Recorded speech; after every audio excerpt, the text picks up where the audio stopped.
구독, 알림 설정까지 부탁드립니다. 오늘도 우리 사는 이야기 찾아주셔서 감사합니다. 사연자분이 보내주신 이야기 시작해볼게요. 지방에 거주하는 30대 중반의 남자입니다. 저는 아내에게 지지리도 못난 남편이었습니다. 능력도 없는 주제에 덜컥 아이가 생겨 결혼까지 이어진 그런 못난 남편이었죠.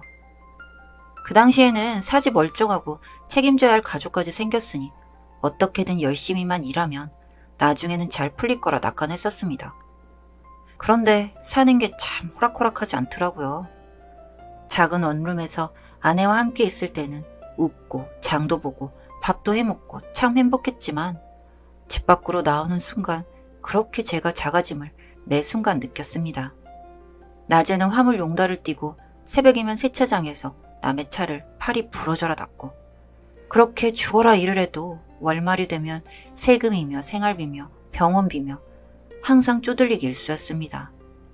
이렇게 지내다가는 나중에 우리 아이가 나올 때면 생활이 더 힘들어지지 않을까라는 걱정에 잠도 못 이루던 나날이었습니다. 그 힘든 나날 속에서 저를 괴롭게 했던 것은 처갓집의 무관심이었습니다. 사실 돈도 없고 밤낮으로 일하느라 시간도 못 내서 친구들과 연락도 뜸해지다 보니 제 지인들이 많이 떠났습니다. 그때마다 저는 어쩔 수 없지라며 담담하게 넘겼지만 처가는 달랐습니다. 물론 혼전 임신으로 결혼하게 된 사이가 달가울 리는 없지만 적어도 아내에게는 처가가 그렇게 무심한 태도로 대하는 건 아니라고 생각했습니다. 결혼 전부터 엄청나게 반대를 하셨고 결국 결혼식장에도 오지 않으신 분들이지만 제 아내이기 이전에 장인 장모님의 딸이 그렇게 찾는데도 어쩜 그렇게 잔인하게 대하는지 저는 그게 가장 서럽고 화가 났습니다. 결혼식 날에도 비어져 있는 자리를 보며 아내가 얼마나 울었는지 신혼여행을 다녀온 날에도 문을 안 열어주셔서 2월 그 추운 날에 오들오들 몇 시간을 떨다가 결국 돌아왔던 일도 정말 이런 일이 있을 때마다 저는 아내를 보기가 너무 미안하고 죄스러운 마음뿐입니다. 못난 저를 만나 부모에게 이런 취급이나 당하게 만든 제가 너무 아내에게 미안했습니다. 그때마다 아내에게 저는 우리 아이가 태어나고 내가 좀 더 열심히 일해서 형편이 나아지면 그때 떳떳하게 찾아뵙자고 아내를 달랬었습니다. 그렇게 아내를 달랬었는데 결국 저희 아이가 태어나던 날 일이 터지고 말았습니다. 그때가 점심때쯤이었는데 그날은 제가 타지로 화물을 배송하던 날에 하필 아내에게서 곧 아이가 나올 것 같다는 연락을 받게 되었습니다. 저는 이미 화물을 한가득 실은 후 한참을 달려온 터라 버리고 아내에게 갈 수 있는 처지가 아니었습니다. 그래서 장모님께 전화를 걸었습니다. 장모님, 땡땡이가 곧 아이가 나올 것 같다고 하네요. 제가 빨리 가봐야 하는데 멀리 떨어져 있어서 도착하는데 시간이 걸릴 것 같아요. 죄송하지만 혹시 땡땡이 데리고 병원 좀 같이 가주시면 안 될까요? 아니, 그게 무슨 소리인가? 그걸 왜 나한테 부탁해? 자네가 알아서 하게. 자네가 그렇게 아이 잘 키울 자신 있다고 결혼한 거 아니었나? 그럼 자네가 알아서 하게. 그럼 그만 끊게. 정말 다른 일도 아니고 아내가 출산을 한다는데 장모님께서 무시하실 거라고는 생각도 못했습니다. 본가에 연락을 하자니 타지에 살아 오시는 게 어려우시고 친구에게 부탁을 하자니 친구가 없고 정말 미쳐버리는 줄 알았습니다. 안 그래도 산부인과에서 아내가 몸이 약해 예정일보다 일주일 먼저 입원까지 하라고 권유할 정도로 안 좋은 상황인데 어디 하나 부탁할 곳도 없고 다시 한번 장모님께 전화를 걸었더니 받지를 않으시더군요. 장인어른께 연락을 드렸더니 모임에 나와 계시다고 못 간다며 마찬가지로 전화를 끊으셨습니다. 더 지체해서는 안 되겠다 싶어 아내에게 전화를 걸어 금방 갈 테니 먼저 택시를 타고 병원에 가라고 하고 저는 짐이 가득 실린 화물차를 몰고 산부인과로 향했습니다. 얼마나 밟고 왔는지 기억도 안 날 만큼 바쁘게 도착해서 병원에 들어가서 아내를 찾으니 간호사 한 분이 쩔쩔매면서 입원실에 있는데 아이는 사산이 되었다고 하네요. 사산이라니. 가슴이 쿵 하고 떨어지는 기분이었습니다. 곧 담당 의사 선생님께 안내를 해주셔서 이야기를 들어보니 이미 병원에 오기 전에 아이는 죽어 있었다고 했습니다. 탯줄에 이상이 생겨 아이에게 가는 산소가 줄어 사산하는 경우가 있다고 하시면서 담담하게 이야기를 하시는데 뒷이야기는 기억이 나지 않고 아이가 죽었다라는 말만 머릿속에 돌렸습니다. 우리 아이가 어떤 아이인데 우리 아이랑 아내를 위해 몸이 부서져라 이랬고 곧 있으면 볼 수 있다는 생각에 매일이 설렜는데 처음에는 믿겨지지가 않다가 나중에는 견딜 수 없이 서럽고 슬펐습니다. 그렇게 몇 달을 아내와 슬퍼하다 보니 나중에는 화가 났습니다.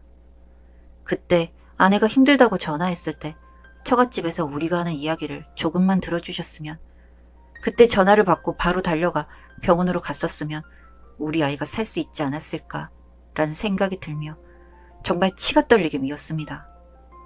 아이가 죽었다는 소식에도 그러게 부모 말 안 듣고 니네끼리 그렇게 잘 살겠다고 우기더니 부모 말을 들었어야지 라고 말하던 장모와 장인어른이 미치도록 미웠습니다.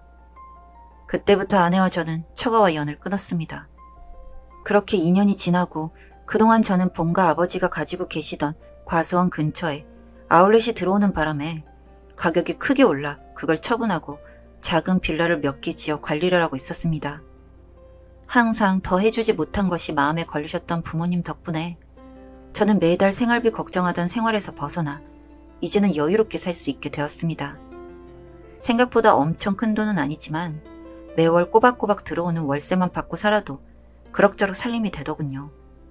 그렇게 지난 아픔에서 벗어나 조금 편하게 지낼 무렵 처갓집에서 연락이 왔습니다.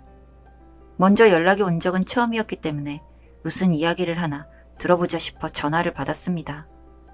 어떻게 알았는지 저희가 잘 풀려서 건물주가 되었다고, 니네가 참 어렵게 고생했으니 이제서야 잘 풀리는 거라고, 니네는 잘 살 거라고 등등 이런 소리를 실없이 웃으며 늘어놓으시더군요. 그러면서 우리 얼굴을 보고 싶다고 하시며 주말에 시간을 내달라는데 저는 알겠다고 대답했습니다.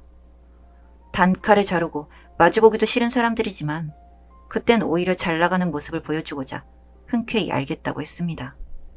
그렇게 주말에 약속한 시간이 돼서 잔뜩 힘을 준 채 식당으로 향했습니다.